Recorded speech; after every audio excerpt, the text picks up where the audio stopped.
3 ডিম দিয়ে করবো। 1.5 পাউন্ড মানে 3 ডিম।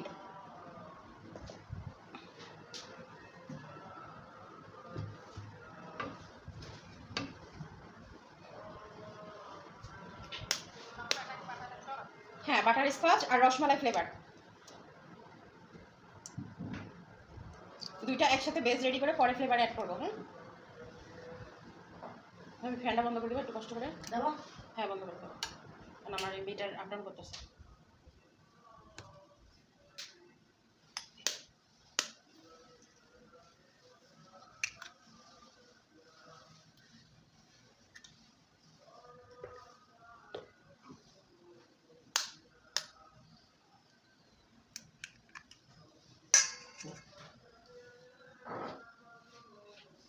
আচ্ছা, 180 অর্ধেক করেন।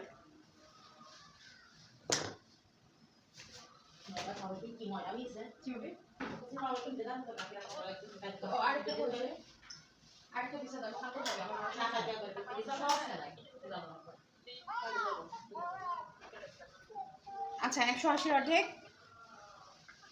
90, তাহলে 90 গ্রাম যাবে চিনি আর 90 গ্রাম যাবে ময়দা।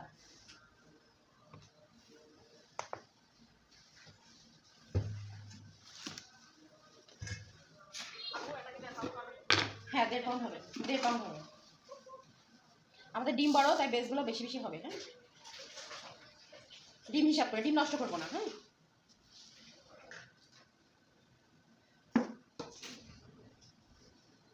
রেসিপিতে তো 100 গ্রাম ধরে করা আছে। হ্যাঁ, 100 গ্রাম করে করলে হয় কি আপনার 1 পাউন্ড হয়।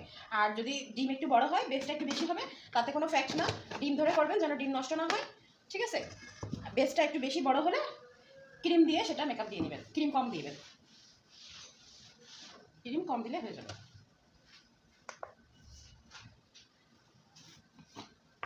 আচ্ছা, এখানে 90 গ্রামটা হিসাব করবো কি করে? প্রথমে 40 গ্রাম নিব। এবার কর্নফ্লাওয়ার 10 গ্রাম নিব।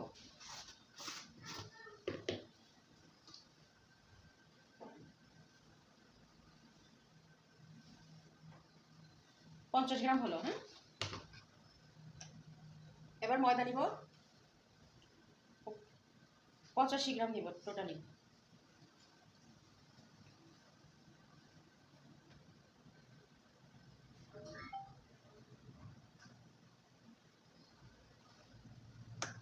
আশি, 85 আর 5 গ্রাম নিব কর্নফ্লাওয়ার। বুঝছেন? 90 গ্রামের ক্ষেত্রে আমি কি করছি? 90 গ্রামের ক্ষেত্রে আমি 15 গ্রাম ময়দা কর্নফ্লাওয়ার নিছি, আর বাকিটা ময়দা নিয়ে নিছি। ওদিকে নিছিলাম 40, পরে নিছি সম্ভবত 35। হ্যাঁ, 35। বন্ধ হয়ে গেছে। বেকিং পাউডার আমি এখানে 2 চামচ নেব। এই যে চামচ দিয়ে মাপার সিস্টেমটা এরকম, ভারী করা যাবে না, জাস্ট নিয়ে এইভাবে সমান করে নিতে হবে। 1 চামচ, 2 চামচ, চেপে দেওয়া যাবে না। আমার এটা প্রায় 2 পাউন্ডের কাছাকাছি। হ্যাঁ, এজন্য আমি 5 গ্রাম নিলাম।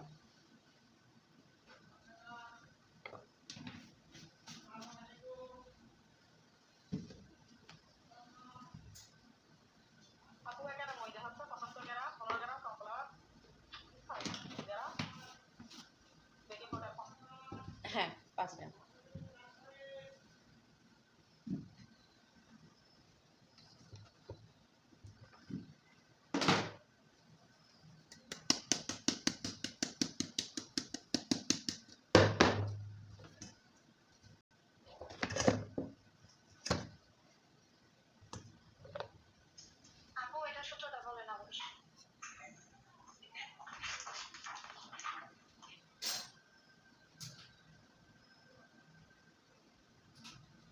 সূত্র হচ্ছে সেম, কোনো চেঞ্জ নাই। স্পঞ্জ কেক যেভাবে বানাতে হয় ঠিক সেভাবে,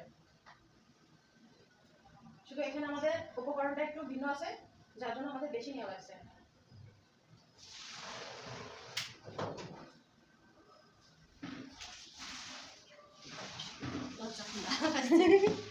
ঠিক আছে। আচ্ছা, স্পঞ্জ কেকের বেস যেভাবে রেডি করতে হয় ঠিক সেইভাবে আমাদের এখানে ডিমটা যা ছিল ওইটা হিসাব করে আমি এখানে নিছি। হ্যাঁ, আমি বলছি না আপনারা ক্যালকুলেটর ধরে কাজ করবেন, ক্যালকুলেটর ধরে কাজ করলে হিসাব ভালো হবে। যেমন মনে করেন আমার ডিম ছিল এখানে 100 কত গ্রাম, 3টা ডিম 180 গ্রাম ছিল, 180-র অর্ধেক কত আসে? 90 গ্রাম চিনি নিছি, আর থাকলো 90 গ্রাম ময়দা নিতে হবে। 90 গ্রাম ময়দার মধ্যে আমরা আগে 50 গ্রামের হিসাবে, আচ্ছা 50, এই ইফতারির জন্য আমি ওটা বারবার বলছি যে হচ্ছে গিয়ে প্লেটটা আগে পাঠিয়ে দিবি। হ্যাঁ, প্লেটের জালিটা পাঠিয়ে দিবা না, খালি খালি নিয়ে যাওয়া যায়, ভাজা ফোটা জিনিস আগলা করে নিয়ে গেছে। আর কিছু করতে হবে না, আজকে রান্না বান্না করবো, ঠিক আছে। এখন এখানে আমার 50 গ্রামের জায়গায় আমি কি করি, 10 গ্রাম কর্নফ্লাওয়ার নিই আর 40 গ্রাম ময়দা নিই। ওটা আমি প্রথমে মেপে নিছি, পরে আমার থাকলো কত, 40 গ্রাম। 40 গ্রামের ক্ষেত্রে আমি নিছি 35 গ্রাম ময়দা আর 5 গ্রাম কর্নফ্লাওয়ার, তাহলে 15 গ্রাম গেল আমার কর্নফ্লাওয়ার আর 75 গ্রাম গেল আমার ময়দা, ঠিক আছে। সেম প্রসেস, শুধুমাত্র এখানে বেশি ছিল বলে আমি ওইভাবে করে কাজ করেছি।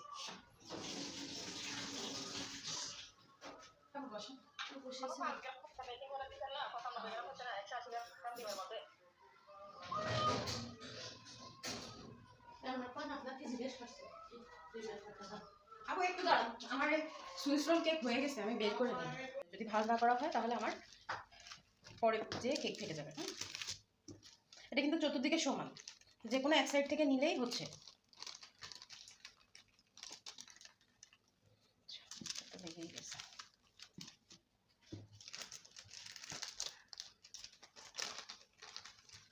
এটা গরম দিলে লেগে যাবে।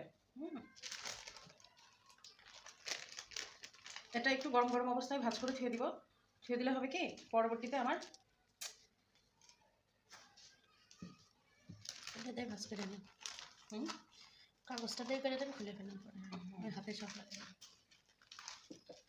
এটা খুলে ফোনে রাখবেন, এটা তো এইখানে বাতাসে শুকাবে, সমস্যা নেই। এখানে রেখে কাজ আছে না, ডিমই করবেন। এটা কিন্তু আমার এইভাবেই হবে, এইভাবে ভাজ করে পেপারের মধ্যে রেখে দেবো। পরে আমি একদম নর্মাল যখন হয়ে যাবে তখন আমি ক্রিম লাগাবো।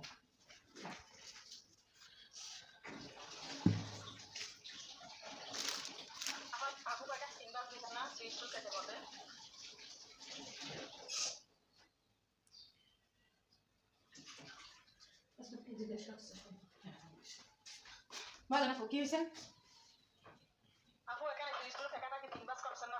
হ্যাঁ 3 ভাঁজ করছি। আপনার যদি ওই সাইড থেকে বড় থাকতো তাহলে এখন ভাজার বেশি হতো। হ্যাঁ, আর এই 3 ভাঁজটাই ফ্যাক্ট, কারণ মাঝখানে ক্রিম যাবে। 3 ভাঁজটাই মেটার।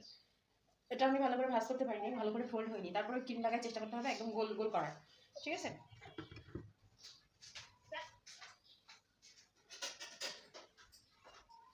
মানে একদম গরম থাকা থাকা অবস্থায় করতে হয়, একটু ঠান্ডা হয়ে গেলে নর্মাল হয়ে যায়, ওই ফেটে যায়। দিয়ে দেন না ফ্যান।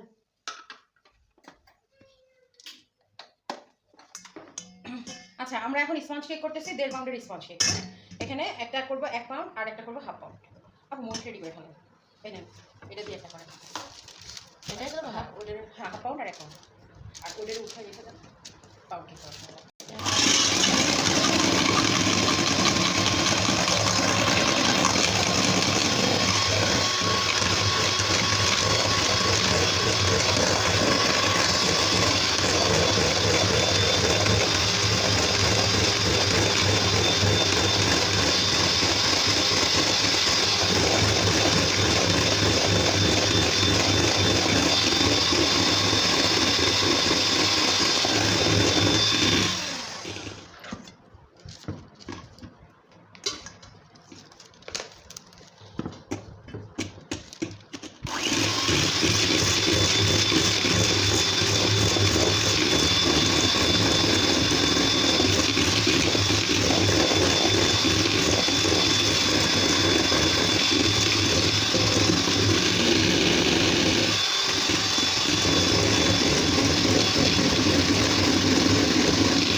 ওরকম হয়ে যাচ্ছে।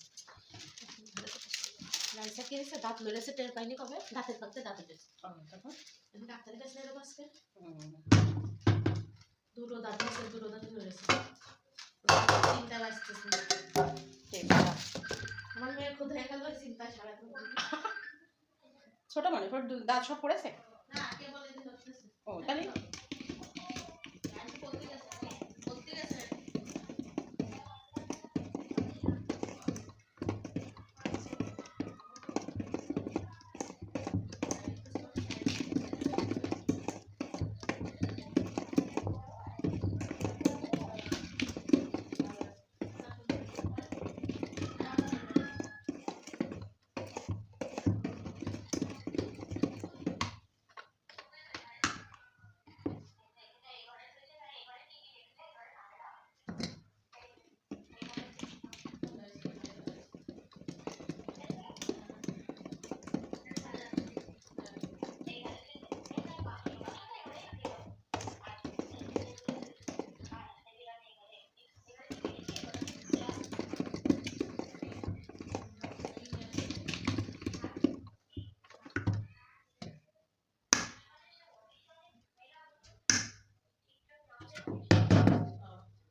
দেখেন কত ঘুটাঘুটি করলাম, স্পঞ্জটি বসে গেছে, বসে নাই। কিন্তু স্প্যাচুলা বা হ্যান্ডউইচ দিয়ে যদি করতাম এত কাহিনী, তাহলে কিন্তু বসে যেত।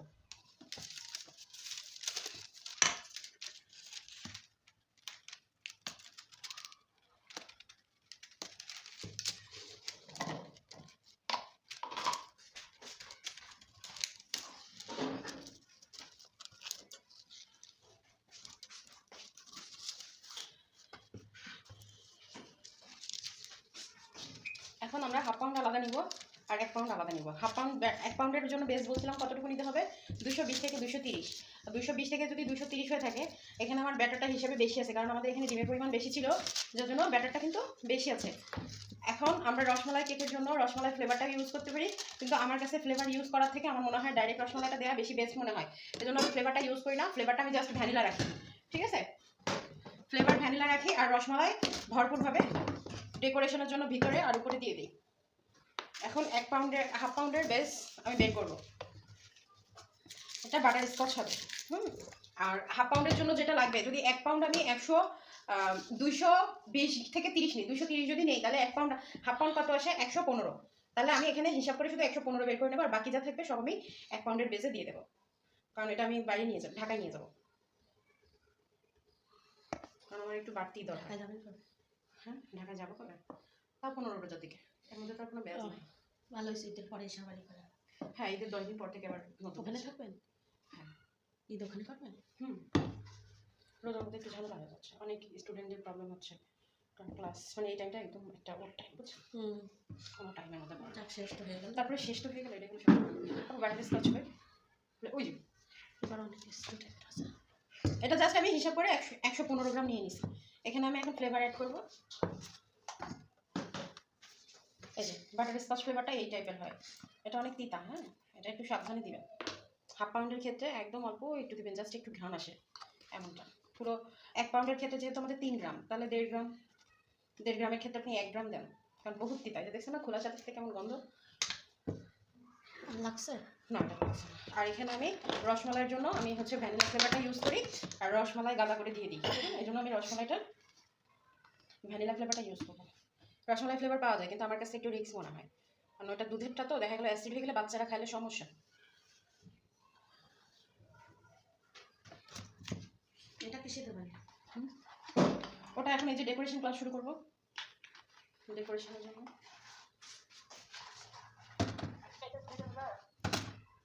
জি আপু,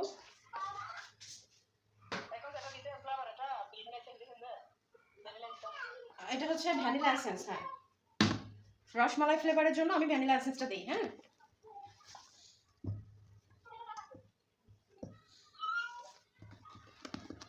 রসমালাই ফ্লেভার শুনছি বাজারে পাওয়া যায়, কিন্তু আমি একদিনও নিয়ে আসা নাই, কারণ আমার কাছে রিস্ক মনে হয়। কারণ আমি একদম রসমালাই দিয়ে যেহেতু কেক ডেকোরেশন করি, রসমালাইয়ের রসও দিই, প্লাস হচ্ছে রসমালাইগুলো গুঁড়া করে দিয়ে দিই, সেক্ষেত্রে আমি ভ্যানিলা ফ্লেভারটা ইউজ করি এখানে। এটা মাপার দরকার নেই, যেহেতু একটা আমি মেপে বের করে নিচ্ছি, এটা যেহেতু বাসার জন্য, সেজন্য মাপামাপি করতেছি না। কিন্তু আপনারা হিসাব করে কাজ করবেন, যখন অর্ডারের কাজ করবেন হিসাব করে নেবেন, ঠিক আছে? আর অর্ডার ছাড়া কাজ করলে কোনো বিষয় না, আপনি যে ডিম হিসাব করে যা করলেন করলেন, কম হোক বেশি হোক যা হোক হয়ে যাবে।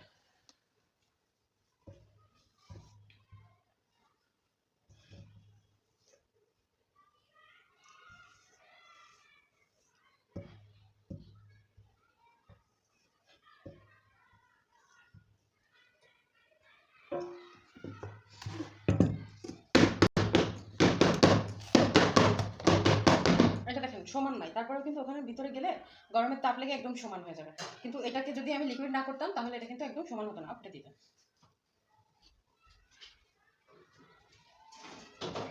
আচ্ছা, এই যে এতটুকু মগের মধ্যে আমি করতেছি, তাহলে এটাকে আমি মাঝখান থেকে এভাবে করে মিক্স করবো, তাহলে চাপ করতেছে না, আমি কিন্তু কাজ করছি না, আমি শুধু মাঝখানে গুলাচ্ছি। এবার সাইড থেকে নিয়ে এইভাবে করে ছোট জিনিসে যদি মিক্স করতে হয় তাহলে এভাবে করতে হবে। জি এখন হ্যাঁ, বাটার স্কচ ফ্লেভার দিছি। ফ্লেভার না দিলে তো আপনার আসবে না, বাটার স্কচ ফ্লেভারে কোনো কালার যাবে না, ঠিক আছে? এটাও সাদা থাকবে, রসমালাইয়ের কোনো কালার যাবে না, এটাও সাদা থাকবে।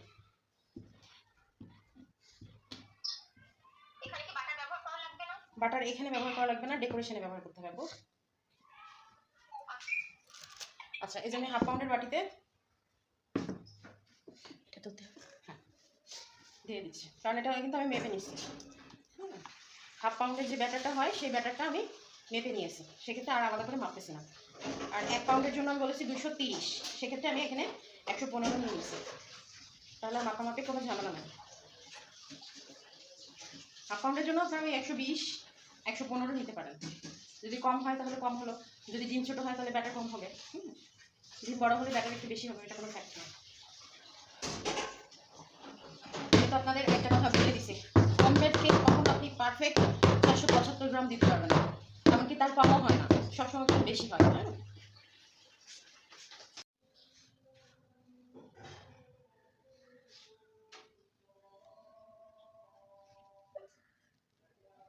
আপু পাইপিং জেলটাই করেন, ওই যে একটা বয়ামে দেখেন জেল আছে, যত আছে ওটা হাত দিয়ে কাছে ওইটা দিয়ে দেন, ওটা এখানে 1 চামচ মতো আছে। হ্যাঁ, জেল দেখাবো একটা, শুধু এটা দেখাবো ম্যাঙ্গোটা।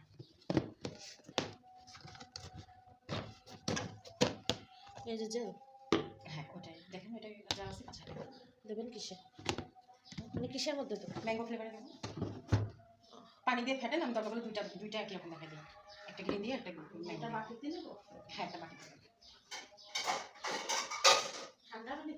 আচ্ছা, নিউট্রাল জেল আমরা বলি নিউট্রাল জেল, কিন্তু দোকানদাররা কিন্তু নিউট্রাল জেল বুঝবে না, সেক্ষেত্রে আপনারা পাইপিং জেল বলতে পারেন, প্রবলেম না। হ্যাঁ, কিন্তু হিসেবে এটা নিউট্রাল জেল। দেখেন আমার এই পাশটা একদম এইভাবে সমান থাকবে, আর এটাকে যখন ভাঁজ দিব এই দুই পাশটা আমি এভাবে সমান করে ক্রিম মাখাবো।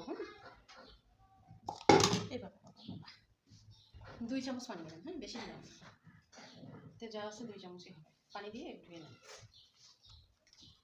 এই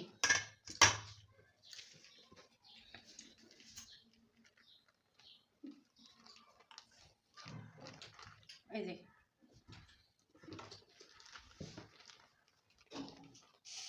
ক্রিম বেশি দেওয়া যাবে না, ক্রিম একটু কম দিতে হবে, আমার একটু ক্রিম বেশি পড়ে গেছে, এই জন্য এরকম হচ্ছে, সমস্যা নেই। এই কাগজে মুড়ে আমি থুয়ে দিব।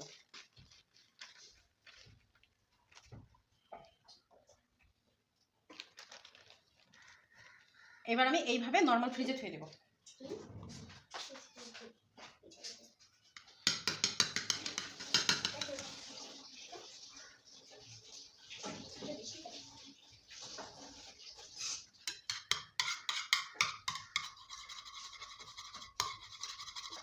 সাইডটা একটু চেক করে নিব, সাইডে যে এইভাবে ক্রিম যদি থাকে এটাকে বেশ সমান করে দেবো, তাহলে যখন স্লাইস করবো তখন সাইডেরটাও ফিনিশিং লাগবে। এখন এইভাবে একটা বোর্ডে করে আমি ফ্রিজ